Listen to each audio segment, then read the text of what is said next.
Welcome to Trey's Theory Corner! What's up, Gear Mortals? Trey Xavier here, and on today's episode of Trey's Theory Corner, we're going to talk about fifths. A fifth is an interval that consists of 7 half steps, or 3.5 steps. A perfect fifth is another one of these perfect intervals that we've been talking about, that when you invert it, it inverts to another perfect interval. In this case, it's a perfect fourth. So if we take a perfect fifth and we invert it, we get a perfect fourth. Fifths can also be augmented or diminished. So if we take our perfect fifth here and we add 1 half step to it to augment it, we wind up with an augmented fifth, which is the same thing as a minor sixth. And if we take our perfect fifth and we diminish it by making the interval smaller by 1 half step, we wind up with a diminished fifth, which is the same as a tritone, which we learned about on the last episode, also called an augmented fourth. If you play the guitar, then you are already very familiar with the shape of a perfect fifth, because it's the same as a power chord, just the classic basic 2-note power chord, where we go up 2 frets and then up 1 string from the root, and you got your power chord. If you haven't seen my video about power chords, I will put it right here for you to click on.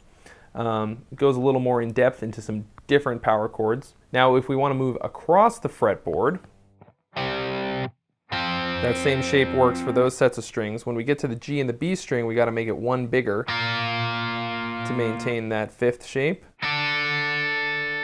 And then it goes back to the same one.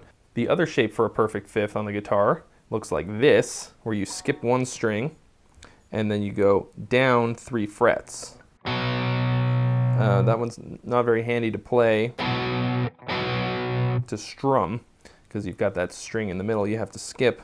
Now, that works for the first 2 sets of strings. Then when we get up here, we gotta stretch it 1 more, and here as well. A fifth is an extremely consonant interval, but what that also means is that when we're talking about it as a chord tone, it doesn't really add any color to a chord. It does sort of stabilize the sound of a chord. If there isn't a fifth present in the chord, it can sound a little bit more ambiguous, but it doesn't add a whole lot of flavor to the chord. The type of third that's in a chord determines whether the chord is major or minor, right? But a fifth is essentially neutral. It doesn't make it any more or less minor or major. Every major and minor triad has a fifth above the root contained within the chord. Now, if you change the chord from one to the other, the fifth does not change. It stays exactly the same. So, if we play G major or G minor, that fifth is still in there. It doesn't change. And because I love nothing more than to debase myself for your education and entertainment, here's your song for the week. This is the sound of a perfect fifth. It's an inversion of a fourth. It's a perfect fifth. It's 7 half steps. It's a perfect fifth. It's not just any fifth. It's perfect. So I realize this video is very, very late, and for that I apologize. I swear I'm going to try really hard to keep up with these videos a little bit more. I know it's been about a month since the last one, so I'm going to try to be a lot more consistent. As you can see, I am no longer shooting in the corner office. I just moved, so I have to sort of establish a new corner office. Right now I'm just borrowing this studio to shoot some videos in. I'm going to shoot an update video to let you know what the new setup's going to be like pretty soon. I hope you learned something from this. If you did, please be sure to subscribe so the next time I make one of these, you can get a notification. And anyway, I'll see you in 2 weeks, for real this time, with our next set of intervals, which is going to be sixths. And I'll see you then.